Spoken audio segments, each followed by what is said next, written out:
Hey, good morning, good afternoon, good evening, wherever you may be. Scott Luton and Tandreia Bellamy here with you live on Supply Chain. Now, welcome to today's live stream. Hey, Tandreia, how you doing today? Great, Scott. Just happy to be here.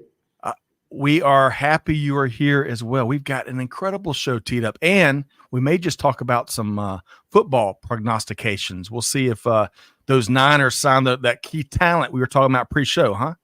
Okay, let's do it. Hey, all year, it's always football season here. But hey, folks, on this episode, we're going to be sharing key insights from one of the leading transportation industry resources, the U.S. Bank Freight Payment Index for Q2 2024. We're also going to be gaining key takeaways from the index and all the data there within, including what's going on out in the marketplace from I'll count them 3 business leaders, all with their finger on the pulse of industry. And folks, we want to hear from you too. So chime in throughout the show. And don't forget to share with us where you're tuned in from, like Michelle, who's tuned in from Chicago.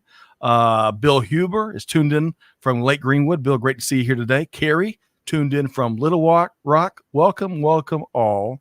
And looking forward to hearing your take on this live show as we tackle the domestic freight industry and all that's going on.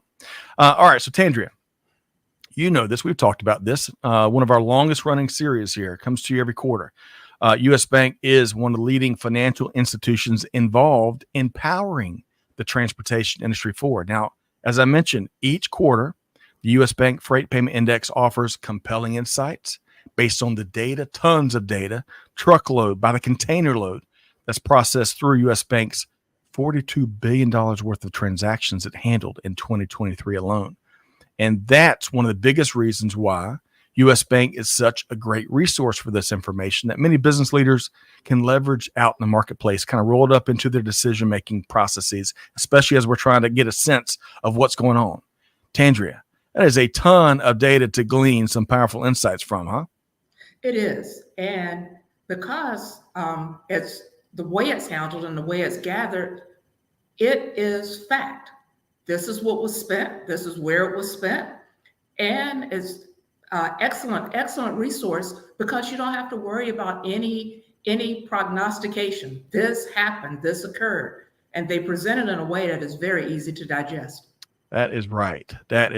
As long as you choose to do it. And folks, Yes. we're going to share with you right up front. Go ahead and download your free copy, freight.usbank.com. Go ahead and download it digitally, beat it up, spill coffee on it, mark it up, you name it, and follow along from home. Kind of like picture pages back in the day. All right, a lot of good stuff to get into here today. Welcome, everybody, from Mitch and Greg and Jeanette. I saw Larry Klein is back with us. Hey, T-Squared is with us again, as always, holding down the fort for us on YouTube. Bring on, he says it there in the Southern twang, bring on the nourishment and do be safe. Debbie's coming up the coast. That's right. For any of our listeners out there impacted, we've seen some terrible videos. Godspeed to you. Prayers and best wishes for sure. Okay. Tandreia, one more thing before we bring on our guests here. We try to make it easy, don't we, Tandreia? Try to make it easy for folks out there. They got bigger fish to fry. Folks, you're one click away. We dropped it right there in the comments. One click away from downloading your copy of the second quarter 2024 U.S. Bank Freight Payment Index. All right, Tandreia, we ready to dive in?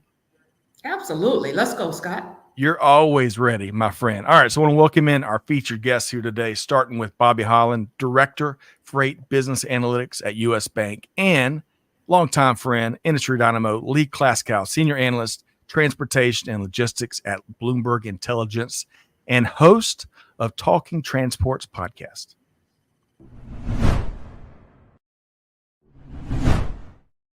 Hey, Bobby, great to see you again. How you doing? Doing well. Excuse me. Good to see everybody this morning. You as well. Back by popular demand, one Bobby Holland, and he's joined by the Caped Crusader, Lee Klaskow. Lee, how you doing? I'm doing well, thanks. My cape's in the dry cleaner, I guess, but I'm doing well. Oh, love it. Logistics, Lee. We got a lot to get into here today.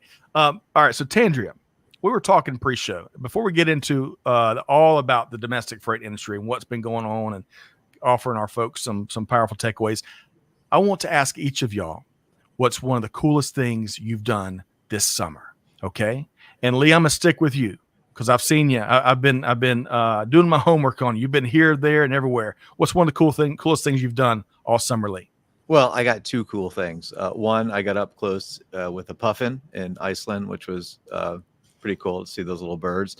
And two, the last two times we've played golf, I've shot like 10, 11 strokes below my handicap. So for a golfer that's a hack, that is a quite an exciting accomplishment for myself. I do say so. Well done. So next time we expect you to say you played golf with the puffins in Iceland. That'd be nice. But Iceland is so cool, man. I'm very jealous. Bobby, that's going to be tough to top. What's been one of your highlights this summer? I can't top that. However, the coolest thing I've done so far this summer, took a trip to Montreal a few months ago. That was fun. Got to, basically Europe on the budget. But the coolest thing yet to come for me this summer is I get to visit my kids and grandkids next month in Denver, Colorado. Oh, wonderful, wonderful. You might can time it with a Broncos game out there. Who knows? But a beautiful part of the country. And I'm jealous. We'll have to compare notes about Montreal. Between that and Toronto, I've heard wonderful things. I'm jealous of both of y'all's travel. Tandreia, speaking of travel, between Lee and Bobby's talked about, I've been tracking you as well. You've had some wonderful trips this summer. What's been one of your highlights, though? One of the coolest things is I was actually on Mount Etna about a week before it started erupting. Wow. I have lava rock that I, got for my nieces, but to be there and it to be dormant and now to see the havoc it's wrecking was amazing. Wow. Okay. That sounds dangerous, Tandreia. I've got a whole new profound respect for you and your action travel, I'll call it, huh? It was great. Had a volcanologist that was there explaining what was going on, so he would have given us some warning. Okay, volcanologist, man. We're going to have to dive in more to that after today's show. But regardless, Tandreia and Bobby and Lee, great to have y'all here. And welcome in everybody else. Dear friend Shelly, Bakil is back. Y'all let us know your takes on what's going on here. And don't forget to download your own copy of the Freight Payment Index. Okay, so Bobby, this is what we're going to start with, right? We go back. I think we've been doing this together probably almost 5 years now. Love your quarterly insights and perspective, especially how data-driven, right, that you bring it to us here today. We've had a lot of feedback from our global audience. I want to start with a little sneak peek from you on some of what folks can expect from the second quarter 2024 Freight Payment Index. What are we going to be diving into, Bobby? Okay, so there are a few things we're going to look at. We're going to look at what we saw that might indicate that we're approaching the bottom of the freight market. We're going to find out what might be causing or fueling a shipper spending decrease. Yeah. We're also going to just look at any other data-driven and market-driven insights so that we can better understand the domestic freight market. So we're going to look at those three things in various forms. Love it. Folks, context and data-driven expertise by the truckload here today. Appreciate that, Bobby. And thanks for being here with us, Lee and Tandreia. Also, seven big key takeaways coming up here in just a minute, folks. But before we get into all that, I want to start with you, Logistics Lee. Great to have you back with us. You've been with us before, always wowing our audience. Tell us, if you would, remind the three people out there that don't know about what you do. Remind us about your role and your Talking Transports podcast that's on the move. Sure. So I work for Bloomberg Intelligence. Bloomberg Intelligence is Bloomberg's research arm. We have over 500 analysts and strategists globally, making us one of the biggest research shops around the world. At Bloomberg Intelligence, we cover pretty much all asset classes. So if it's an equity, a fixed income, a credit, currencies, and we also provide like strategic analysis as well. So what I do for them is I'm their senior analyst. I've been here for 14 years. I cover all modes of transportation, so trucking, rail, marine shipping, 3PLs. I cover about 20 individual names. Our research is available on the Bloomberg terminal for our subscribers, which I think we have something like 350,000 global subscribers. And you also can find some of our work that goes across Bloomberg.com. The podcast, it's available where all good podcasts can be found. I'm sure you've heard of all the channels like Spotify and Apple. And it's been fun. I've been doing it for about a little less than a year. We've have We're coming up on our 50th episode. I talk to a lot of C-suite executives within the transportation space, within trucking. We've had Werner's CEO on, ArcBest CEO on, Schneider's CEO on. So it's been a lot of fun for me. And I would suggest anyone that's interested in not only what's going on in the transports markets, but what might be around the bend. It's a great place to visit. It is. I'm a big fan. Congrats on your upcoming 50th episode, folks. If you've never created podcasts, you may assume that it's pretty easy to knock out 4 or 5 dozen podcasts. It is challenging, especially to do it consistently well at an incredible level. So, Lee, congrats. Big fan. Appreciate you being here. And Tandreia, I don't know about you. We talked about how Bobby and Lee's got, finger on, all three of you have a finger on the pulse. I think Lee's got maybe all 10 digits on the pulse of industry is what I heard there, Tandreia. Absolutely. He's got it all covered, every angle. That's right. And if you can find it out there somewhere, Lee, we've talked about this before. I loved it when you jumped in the cab of the tractor trailer and tried to back it up amongst all those cones. That is also harder than it may look. So good stuff there. Logistics, Lee. All right, so Bobby, great to have you back. As I mentioned, for a handful of viewers also that this may be the first time they've tuned in and checked out this quarterly conversation we have. If you would share briefly what the U.S. Bank Freight Payment Index is, what it analyzes, and kind of how it works. Okay. Yeah, the U.S. Bank Freight Payment Index is a quarterly publication. It's we use a chain-based index comparing quarter over quarter and year over year metrics. Basically in shipment and spend velocity. We compare on a same-store sales approach, so we mathematically balance out each quarter in comparison, so that it's more reflective of a reflective projection of the marketplace rather than the U.S. Bank business climate. It's basically it in a nutshell. It, like I said, quarterly, and we measure change, and that's what we'll talk about. I love it. And in particular, I love the breaking it down into region by region. That's one of my favorite parts every quarter to kind of see what resonates with me. I'm based in the Southeast, me and Tandreia both are. And it's kind of cool to compare and contrast what we're seeing locally with different regions in the country. A lot of good stuff there. All right, Paul and Travis, and of course, Amanda and Catherine, welcome. Let us know your takes on the conversation here today. All right. So where are we going next? So Lee, when you look at big pieces of data that's driven by even bigger pieces of data, like the U.S. Bank Freight Payment Index and plenty of other resources out there, how do you and other industry leaders like yourself use resources like this in your day-to-day? Yeah. So as an analyst, as an industry analyst and a company analyst, I have to do top-down and bottoms-up research. So what that means is when I'm doing top-down, I start at the economic level, where the economy is going, and then go down to the industry and then the individual companies. And they also have to do the opposite, where you start with the individual companies. What I would say is the U.S. Bank indexes provide you somewhere in between there. So it gives you a good sense of what's going on within the industry. And I can see if that aligns with what we're seeing with the economy and what the individual companies are saying. So I think it's a great place to start when you're looking at the freight transportation markets. Well said, Lee. Well said. And Tandreia, it'd be really nice if all the various data sources out there all pointed to the exact same stanza of the exact same song, but sometimes the data all doesn't always agree. But nevertheless, as Lee was talking about, leaning into it and becoming more educated on what some of these smart analysts and troves and troves of data point to, really critical to being a supply chain leader here in 2024 and beyond. Huh? Absolutely. Some of the insights you gain, some of the correlations that you might not automatically think of are pointed out in the Freight Payment Index. And it really does give you a good foundation as you're forecasting for your particular company of additional things that you need to look at, as well as the hard facts that are presented there. Yeah, well said. And one of my favorite parts that you and Lee both are kind of implying is the conversations that it can help drive.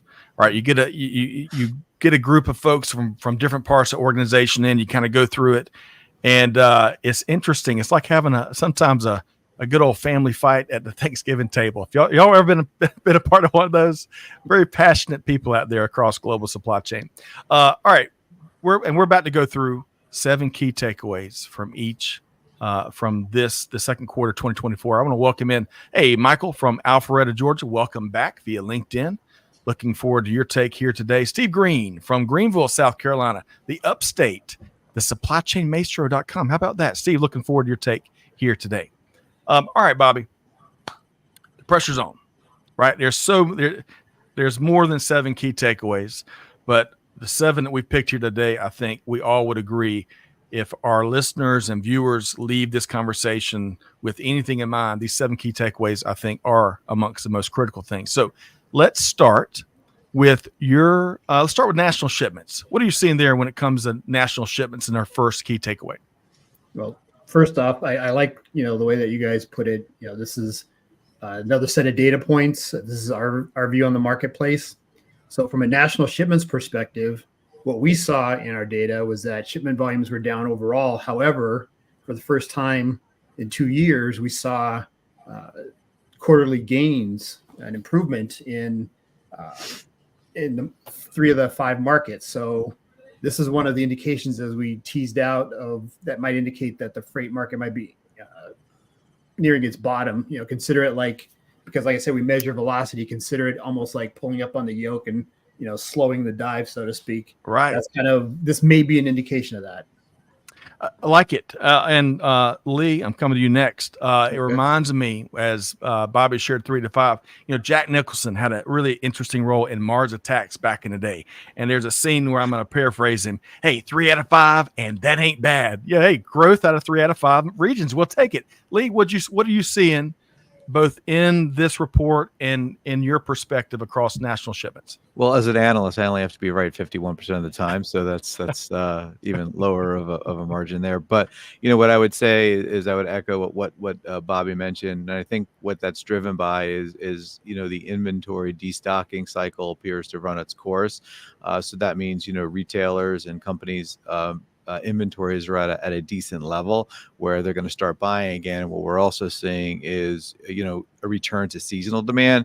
The demand has been so crazy since the pandemic. So we're kind of coming back to a more normal pattern, which bodes really well going into the second half because, demand usually kind of picks up after the summer, getting ready for the holidays. So, I would echo what the U.S. Bank Index is telling us.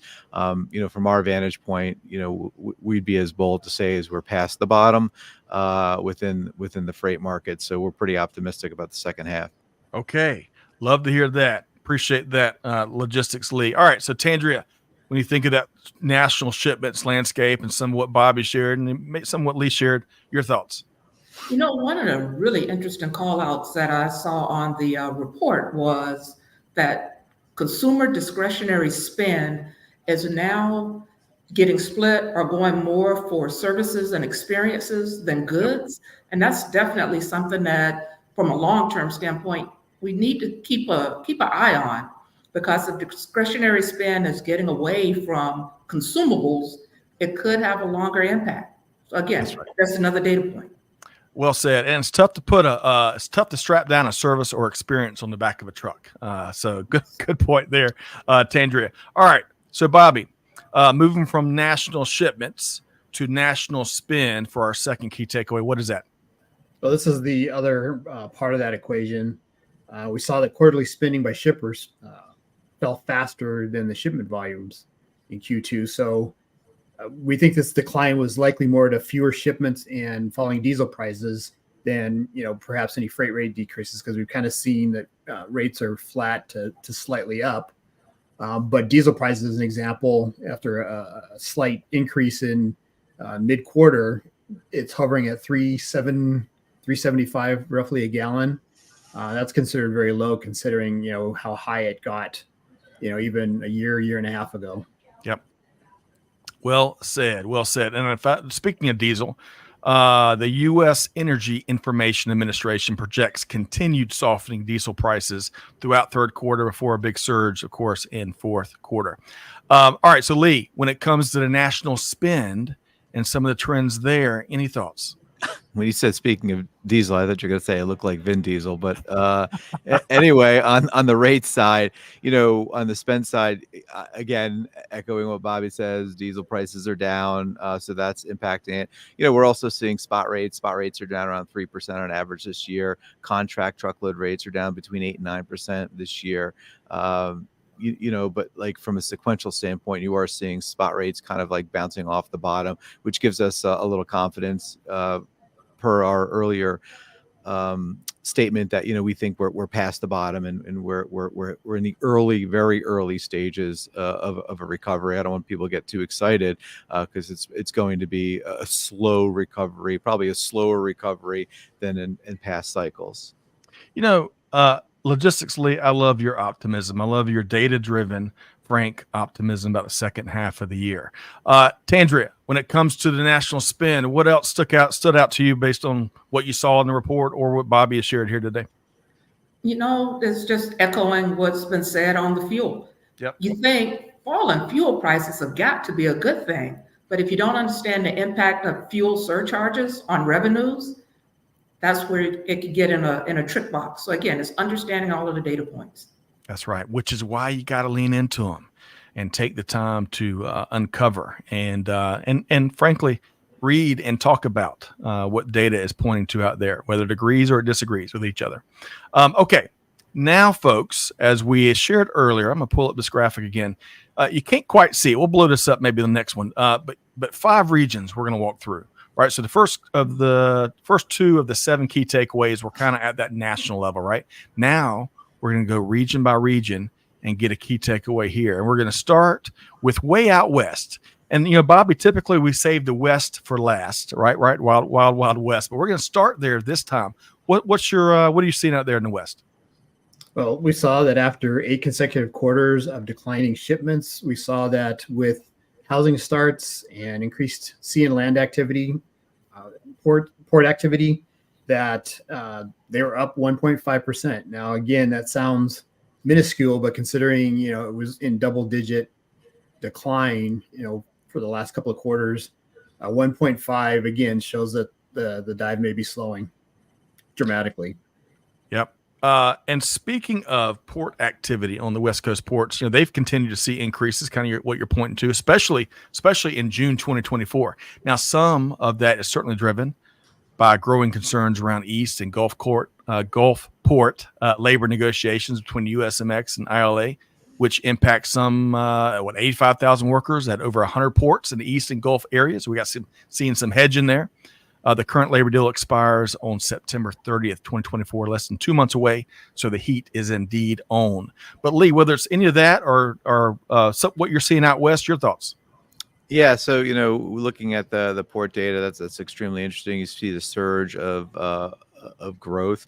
Again, we're coming off the volatility following the pandemic, and this is, I think these are more normal numbers. In addition to, going forward, you're going to see continued freight get diverted to the West Coast ports, not only from the East and the Gulf, but also some of the Western Canadian ports, because they're dealing with some labor issues of their own, and also dealing with some structural things in their network that they're trying to work through as it relates to maintenance.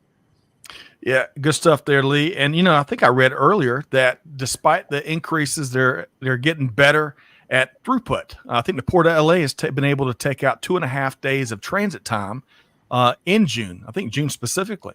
So growing while getting better. I think generally speaking, that's a good thing to do. Yeah. I don't know if I could just add on, please. like to your point, good throughput, not only at the ports of in Southern California, but around the world, has helped push global liner freights down over the last 3 weeks. They've been down. So they've kind of peaked mid-July and they're down around 8% since their peak. So that's good news for, shippers that use liners. We'll take all the good news we can get our hands on. Good stuff there, Logistics Lee. All right, so Tandreia Bellamy, when you think about what's going on out west, your thoughts?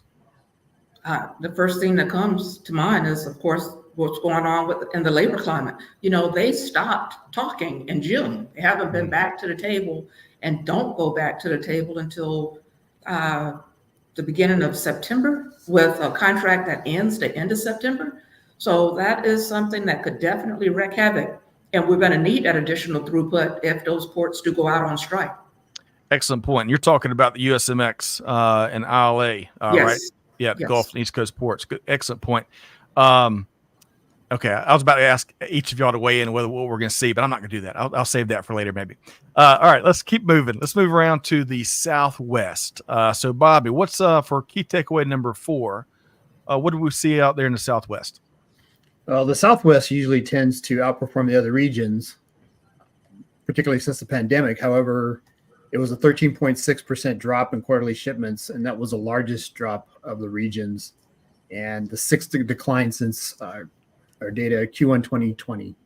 So again, just a lot of changes in the marketplace. And, to your earlier point, this is why we have the regional perspective, because even though we can talk about the national drivers and impacts, they affect each region a little bit differently. And this is one indication of that, where we have gains on the West Coast, but now we're seeing a double-digit decline on the Southwest.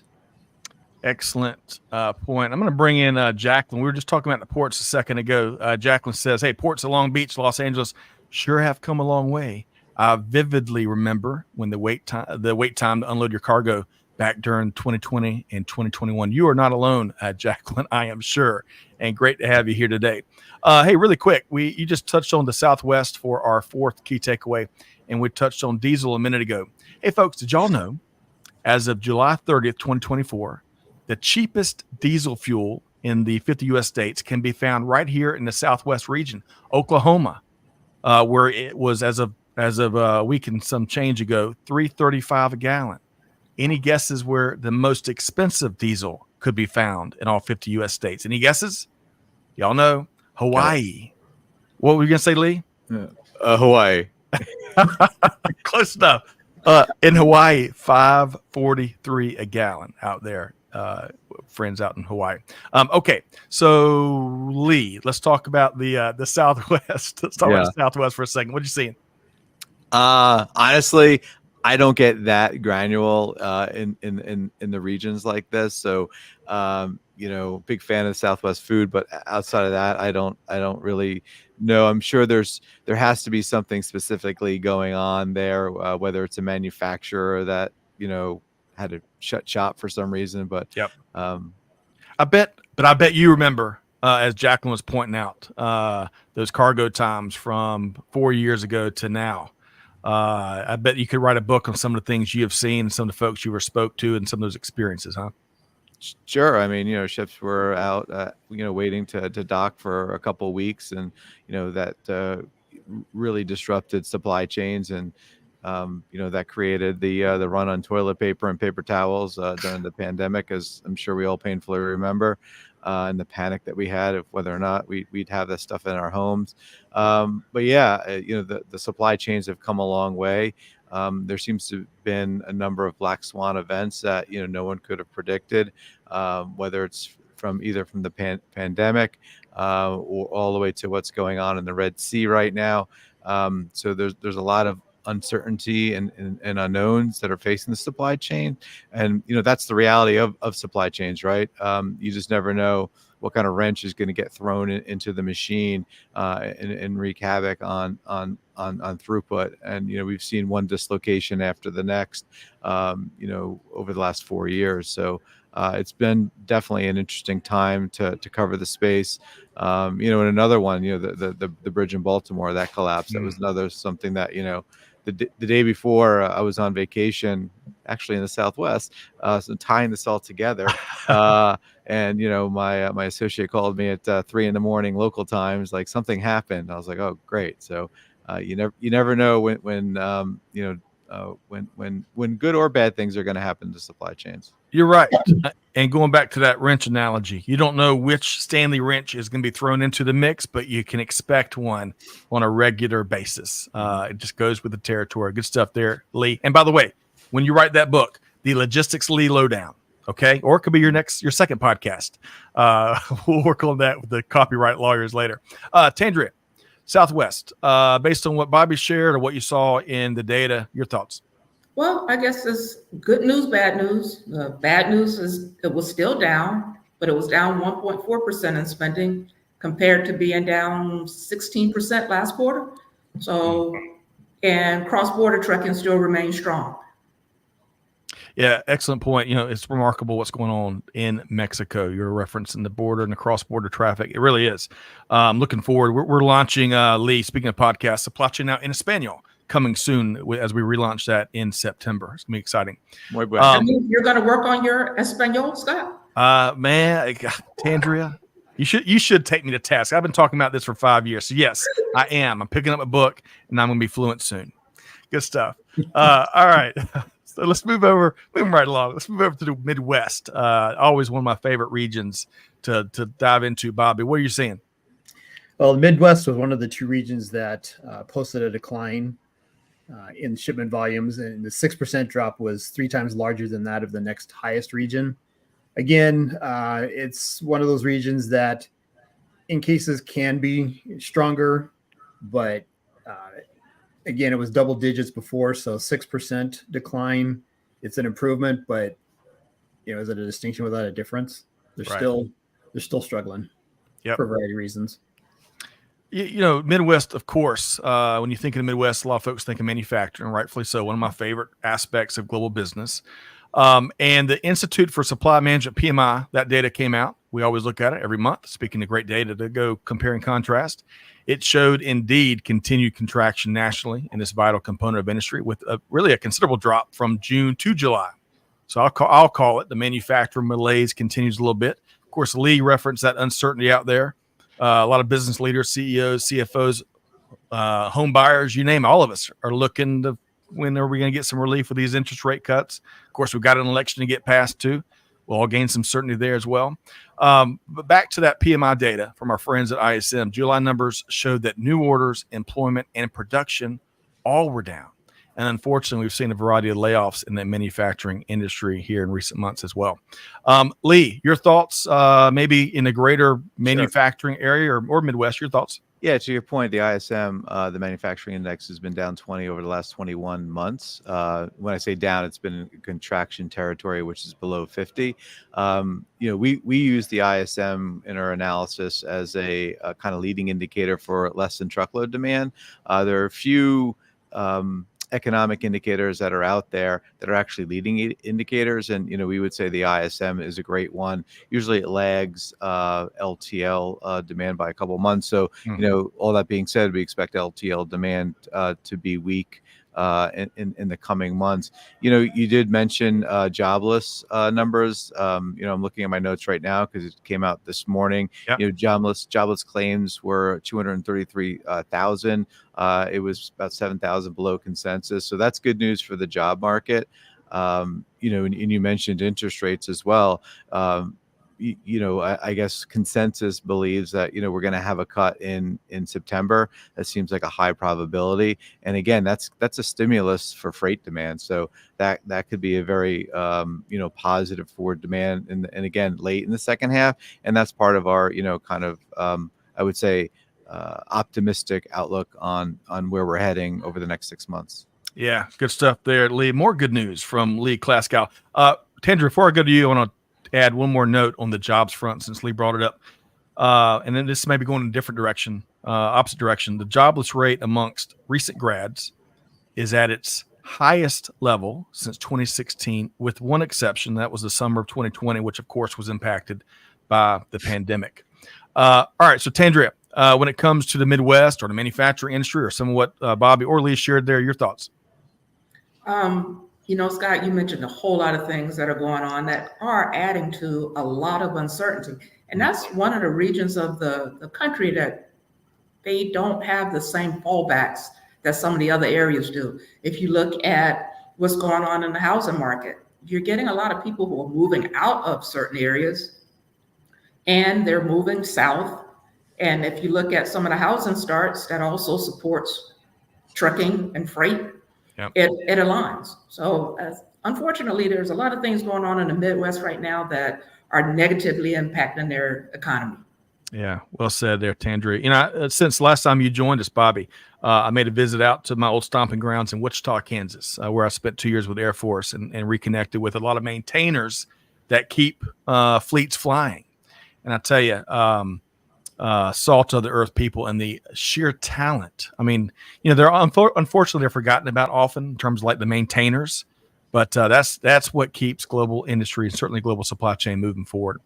All right, so that was the Midwest. Now we're going to move up to the Northeast. Always an interesting region. Your thoughts there, Bobby? As we know, the Northeast region is generally the smallest region, but it packs the weight of the larger regions because of the population density. And it's also very retail sensitive. And that's one thing that we saw in this last quarter was that due to steady spending on consumer goods in this region, it had its first increase in quarterly shipments in 2 years at 2.7%. Again, a small number, but it's slowing the dive.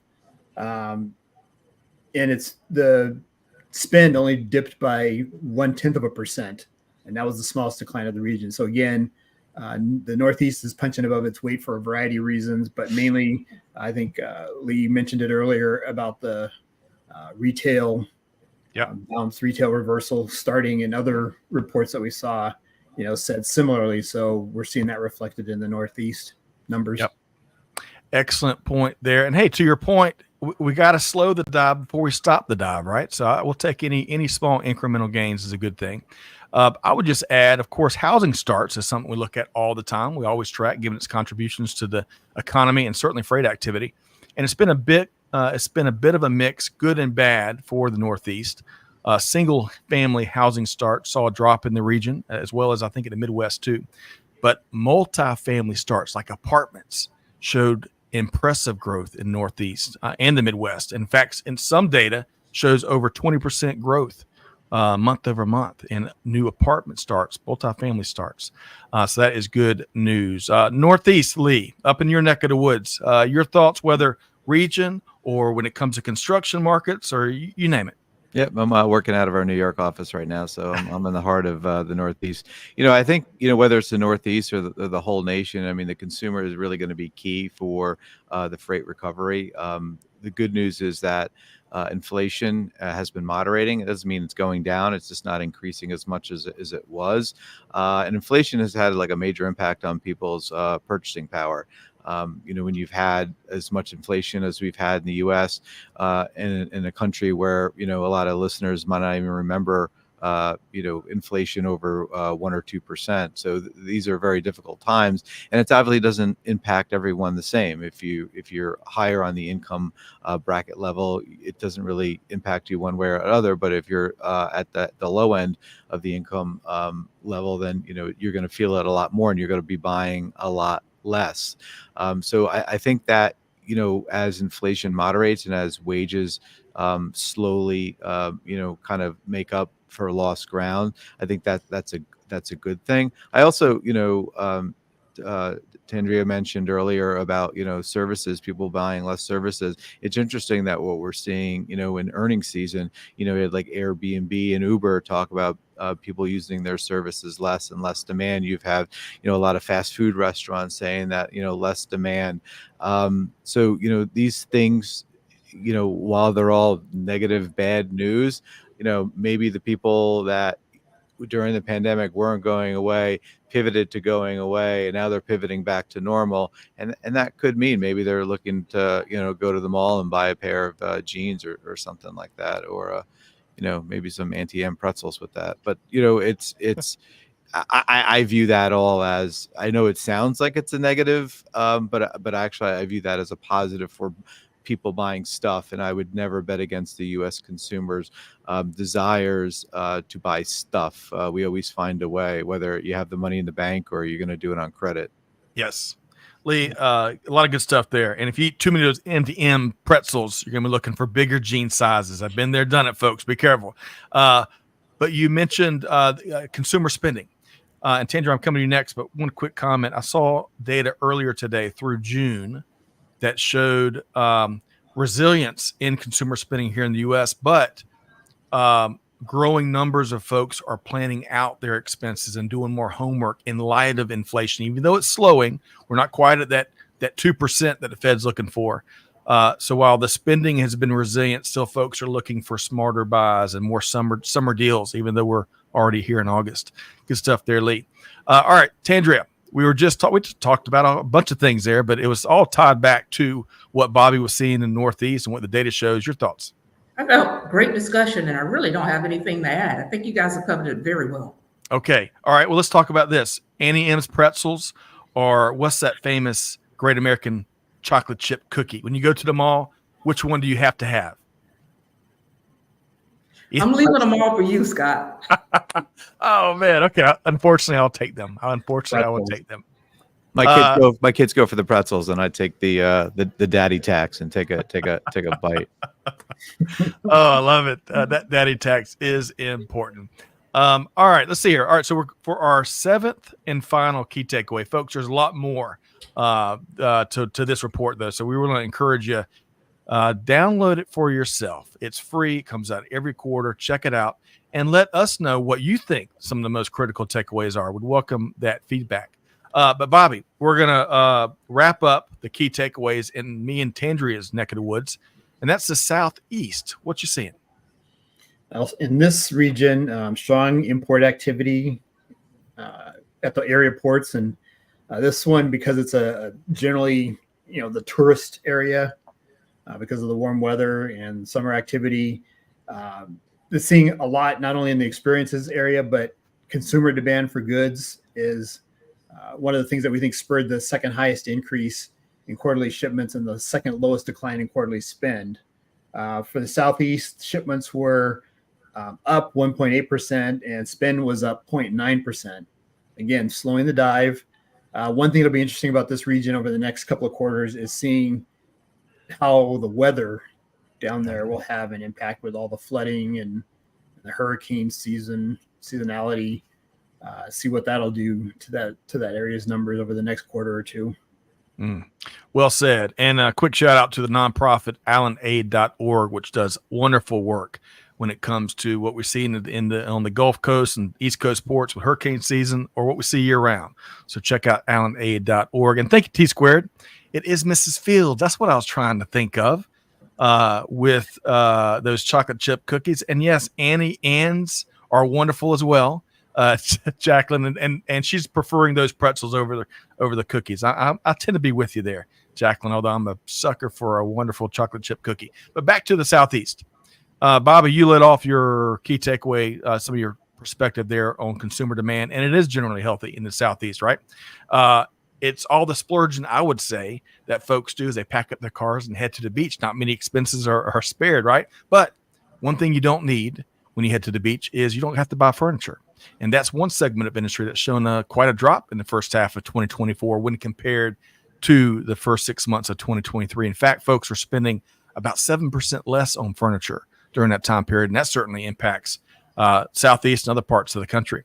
All right, Lee, man, you've got all kinds of options here, from furniture to travel and beaches to pretzels and cookie talk.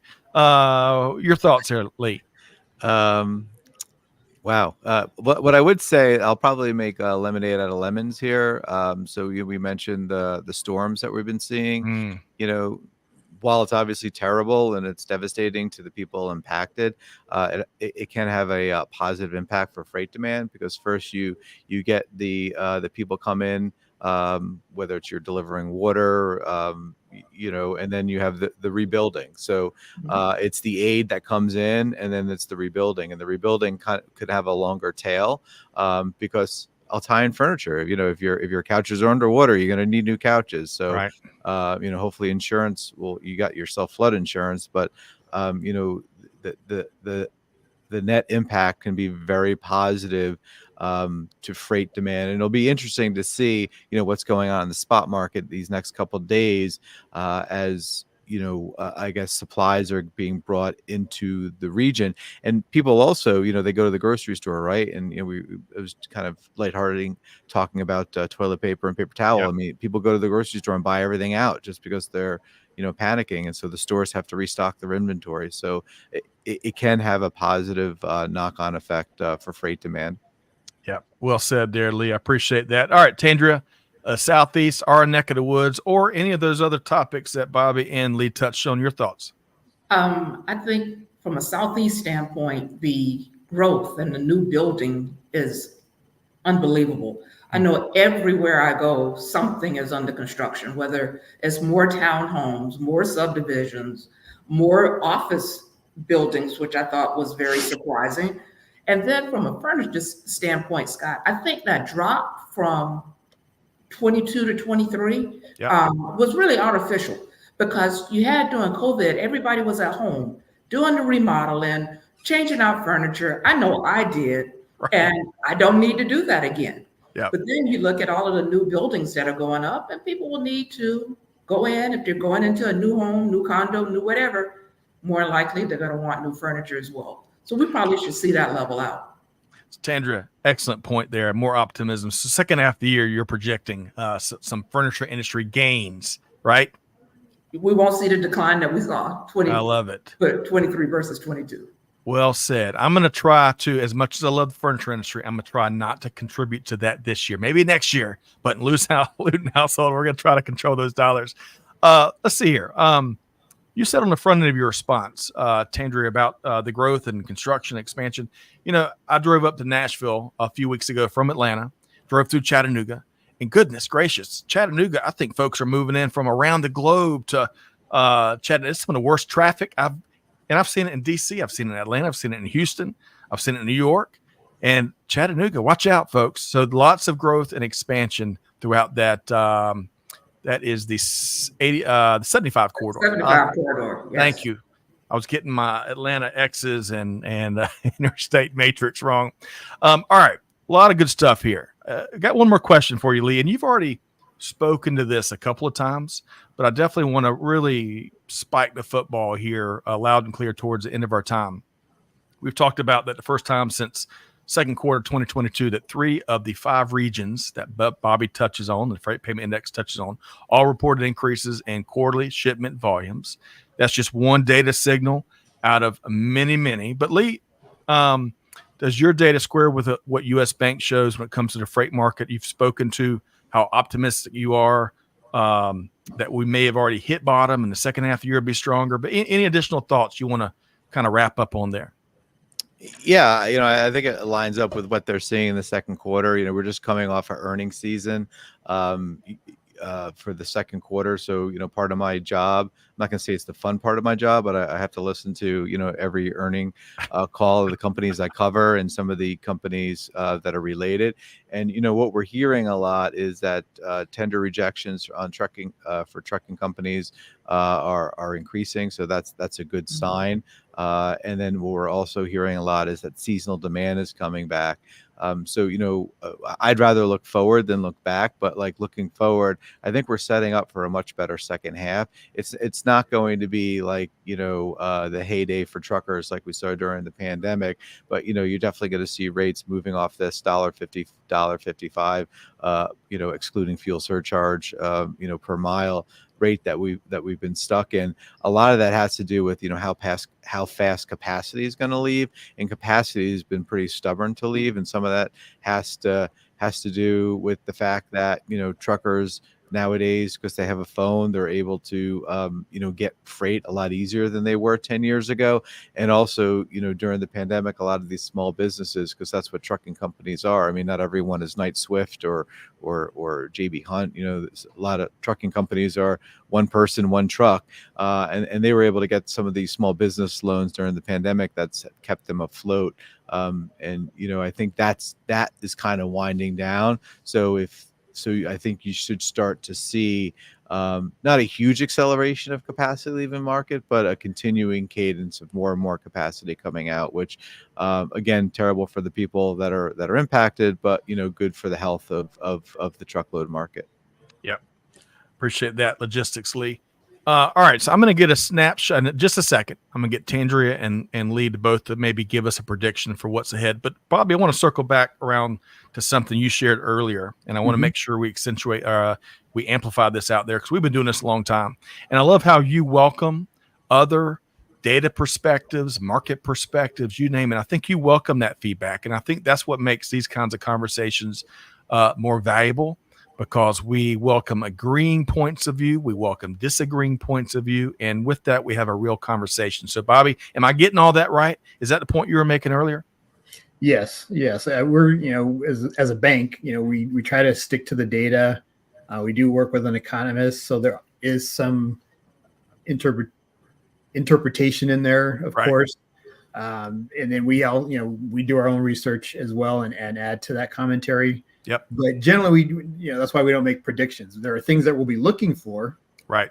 To see how it pans out. But yeah, we don't say that we're the one-stop shop for all things data in this regard. We look at it as, we are another set of data points that our users, our readers can use to make decisions. Yep. But what we try to do by offering the regional breakdown is to again show. One, it's our unique perspective, but number two, it helps to show, you can get the national view, right? But as we've seen throughout the discussions and with Lee's research and Tandreia's commentary as well, that there are different influences as they trickle down and distribute from the national level to the regional level, and that's what we try to put forth again to help you make decisions.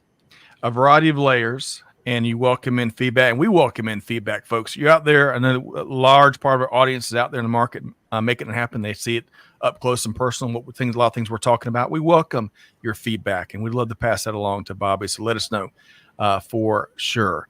Okay, so it is prediction time, not for Bobby, but for Lee and Tandreia for sure. And Lee, I'm going to start with you. When you break out your world-class crystal ball, what do you see in the months ahead for the freight market? Well, as I've kind of mentioned, we're much more, I would say optimistic about the outlook, and that really relates to all modes of transportation. Whether it's a truckload, less than truckload, rails. So what we're expecting. LTL demand to continue to be challenging. That's going to be mitigated by strong pricing probably in mid to slightly high single digits. The pricing in the LTL space has been very good. And some of that has to do with how consolidated the market is. On the truckload side, I think you're going to start seeing, like I've mentioned a bunch of times, a return to seasonality. I'm not going to call it a super peak, but definitely a peak season. And that, along with capacity coming out of the market, should bode well for spot rates, which then should bode well for for contractual rates down the road. On the rail side, it's really kind of like a mixed bag. On the rails themselves have gotten a lot better in terms of their overall service levels, and because of that. And if rates start to increase on the trucking side, that could fuel a lot of, of their intermodal volume. So, we remain pretty optimistic on intermodal, but they're facing some kind of challenges on the fertilizer side and also on the forest product side. Well said. I love that. That crystal ball is still working really well, Lee Klaskow. And one more quick follow-up. I think you're a big Jets fan, right? Football fan? No, Giants. We've talked about the Jets in the past. All right, so quick. Are the Giants going to win more or less than 10 football games in the 2024 season? Probably less. Okay. All right, we'll have you back on. I can't be optimistic about everything. Well, I really appreciate what you brought to the table here today. All right, so Tandreia, when you trying to give a sneak peek of what's to come, Lee laid out some things there. Are you equally as optimistic? What do you think? Where do you think the freight market's going? I don't know where the freight market is going. I just say to all of the transportation partners, the business leaders out there, that you need to have great communication so that you can develop great contingencies to deal with all of this uncertainty. That's right. That is right. Well said. As always, Tandreia Bellamy. And hey, Ying, let's see here. Great to have you here. She's asking if U.S. Bank also has a freight index for rail, barge, and container shipping. I bet we'll pose that. Maybe that's a conversation that we can have after today's live stream. We'll see if we can't follow up some information there, Ying. But great to have you. All right, so let's see here. Let's make sure, Bobby, folks know how to get in touch with you, and folks know how to find the U.S. Bank Freight Payment Index and subscribe to it. How can folks reach out to you, Bobby? You can reach out to me, my LinkedIn information, bobby.holland@usbank.com for any questions. Otherwise, like I said, LinkedIn is up to date as well, and I do check it periodically. And then as far as getting at the publication, as you stated previously, it's free. You basically go to freight.usbank.com. It'll ask for some information because, of course, we want to, know our audience. Yep. But it doesn't cost you anything, and it gets delivered to your email box quarterly. That's right. Good stuff there. And it's important to know your audience. I need to learn from your what you shared there, and just check LinkedIn periodically. That probably makes your life a lot easier, Bobby. And also, Ying, you heard there how you can reach out to Bobby and pose your questions, and maybe he'll have some insights in terms of some of the other industry data you're looking for. All right, Lee Klaskow. I want to make sure you let us know how folks can connect with you, and give us maybe a sneak peek of if you can let us know top secrets of what's to come with Talking Transports, a podcast. Sure. Well, they can reach me at 1-800. No, I'm kidding. So I'm on LinkedIn, and I'm also on Twitter at Logistics Lee. So please reach out. I just started kind of a new distribution list for folks that are not Bloomberg subscribers, where we give you just a little bit of a taste of what we do. Yep. And you can reach out to me on LinkedIn or Twitter if you're interested in signing up for that email, and I can add you to my distribution list. So in terms of, episodes that we're doing, we don't give away who we have, but, every Tuesday we have a new episode. I'm pretty excited about some of the conversations that I've had as of late. I'm not gonna give away all my secrets. Just good things coming. Just some of them. Good thing, always good things. So I'm trying to do it. You mentioned earlier, it's not easy to put on. This is kind of like not part of my day job. So and that's kind of why I think my hair is thinning. But we do it like once a week. It's been a lot of fun. And if you're interested in listening to decision makers in the freight markets, whether it's someone in the C-suite or somebody that that I respect that follows the market, and we also have like Wall Street analysts come on too, because part of my job, I don't do buy hold sell recommendations, so it's always, I think, great to bring those people onto the podcast so people maybe can make money, in the market as well. Yes, or hopefully make money. You're a walking fount of knowledge. In fact, all three of y'all, for that matter. But really enjoyed it. We're dropping links where you can connect with Bobby and Lee on LinkedIn. Bobby, you're going to have some invites, at least from Ying. And I love this point from Jacqueline, because I agree with you, Jacqueline. I love Tandreia's advice to all the logistics partners. Communication is key. I don't know a single customer who doesn't want the answer to, where's my stuff? We've got better answers these days than a couple of years ago, thankfully. But Jacqueline, well said. I'm glad to have you here today. Tandreia, before we wrap, I'm going to take that communication advice is probably one of your key takeaways and challenges to our audience. Would you say, Tandreia? Absolutely. And folks can find you. Folks, if you're not connected, at minimum, don't follow Tandreia Bellamy on LinkedIn. You're missing out. I love her leadership advice you drop regularly and some of the cool things you're up to. Any other reach out advice you'd offer to our audience, Tandreia? No, LinkedIn is perfect. I'm really active, and I'm very responsive. So that's perfect. Wonderful. So reach out to Tandreia and Bobby and Lee, all there via LinkedIn. Big thanks. First off, most importantly, thanks to all of y'all that tuned in. I know we couldn't hit everybody's comment and question, but hopefully we're helping to serve as that connector and getting y'all connected with our wonderful panel. Be sure to check out the U.S. Bank Freight Payment Index. Comes out each quarter. We've shared that link a time or two. Want to thank all of our esteemed panel here. Bobby Holland, Director, Freight Business Analytics at U.S. Bank. Thank you, Bobby. Lee Klaskow, Senior Analyst, Transportation and Logistics at Bloomberg Intelligence, and host of Talking Transports podcast that you can get wherever you get your podcasts. Thank you, Logistics Lee. Thank you. Great to be here. You bet. Tandreia Bellamy, always a pleasure. Enjoy these conversations with you. We'll talk football more, and we'll do our in-depth roster analysis. How's that sound, Tandreia? That sounds great. And we got to catch up on the Olympics because, I've been binge watching the Olympics. Oh, it's been awesome. It has been awesome.